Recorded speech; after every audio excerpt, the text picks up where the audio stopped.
अभी हमने क्या पढ़ा? प्रकाश का परावर्तन। प्रकाश का परावर्तन पढ़ा है ना। प्रकाश के परावर्तन में हमने क्या पढ़ा है कि जब कोई प्रकाश, एक तो प्रकाश किरणें कैसे चलती हैं?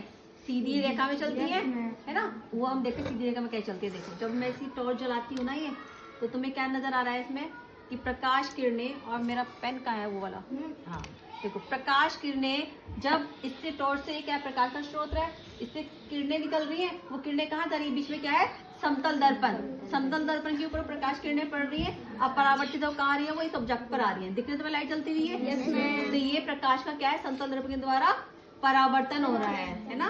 ये क्या है? अब प्रकाश की किरणें सीधे चल रही है, आधी तिरछी तो नहीं जा रही ना, वो सीधे प्रकाश की किरणें चलती हैं, रिफ्लेक्ट होती है समतल दर्पण के द्वारा, अब वापस इस पर आकर, तो ये वाली जो किरण है हमारी, इस किरण को हम बोलेंगे आपतित किरण। क्या बोलेंगे? आपतित किरण। और जो किरण ये है बी किरण, बी जो वापस आ रही है इस पर, इसको हम बोलेंगे परावर्तित किरण। परावर्तित किरण। और इसके सेंटर में जो ये लाइन बनी इसको हम बोलते हैं अभिलंब। क्या बोलते हैं? अभिलंब। अब आपतित किरण और अभिलंब के बीच में होता है आपतन कोण। क्या होता है? आपतन कोण, जिसको हम बोलते हैं आई। और अभिलंब और परावर्तित किरण के बीच में जो कोण है इसका नाम है क्या? कोण आर। इसको हम बोलते हैं परावर्तित किरण। परावर्तित आपतन कोण और परावर्तन कोण का मान क्या होता है? बराबर होता है। ये परावर्तन का नियम है। परावर्तन के नियम के अनुसार आपतन कोण और परावर्तन कोण के मान क्या होते हैं? बराबर होते हैं।